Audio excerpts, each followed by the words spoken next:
Kelima, semakkan semula keperluan pemakaian pelitup muka.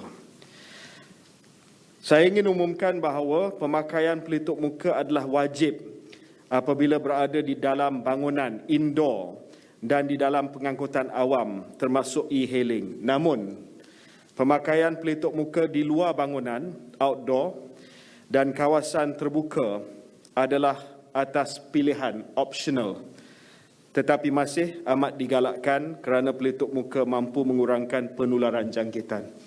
Mudah kata, apabila dikuatkuasakan nanti protokol semua ini, pemakaian pelitup muka untuk kawasan terbuka adalah optional, tidak lagi wajib.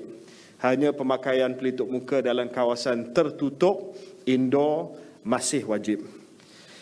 Pemakaian pelitup muka diwajibkan apabila berada di dalam bangunan, kawasan tertutup, termasuk gedung membeli belah, pejabat-pejabat dan pengangkutan awam termasuk e-hailing.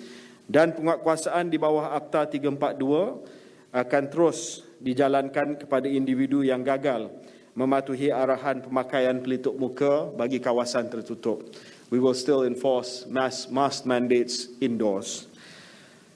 Walau bagaimanapun, pelitup muka boleh ditanggalkan dalam keadaan di dalam bangunan indoor semasa melakukan senaman berat di dalam bangunan ataupun sekiranya berseorangan di dalam suatu ruang ataupun ketika makan dan minum ataupun ketika sedang berucap ataupun ketika membuat persembahan. Jadi ada beberapa pengecualian yang telah pun terpakai bagi mereka yang memakai pelitup muka di kawasan tertutup.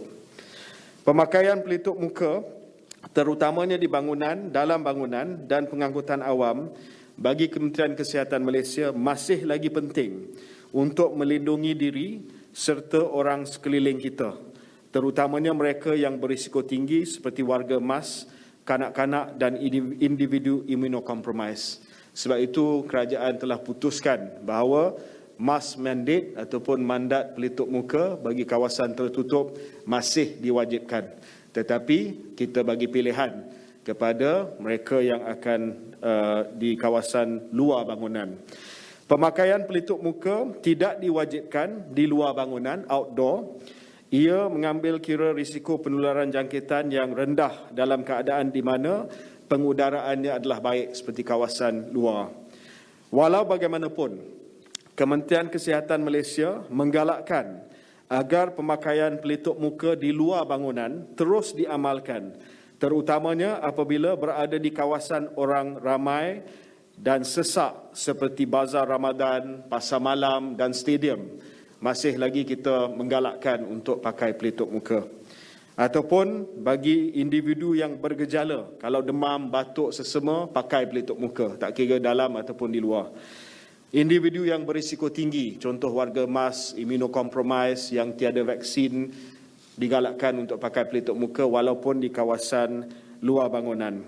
Ataupun melakukan aktiviti bersama dengan orang yang berisiko tinggi seperti warga emas dan kanak-kanak.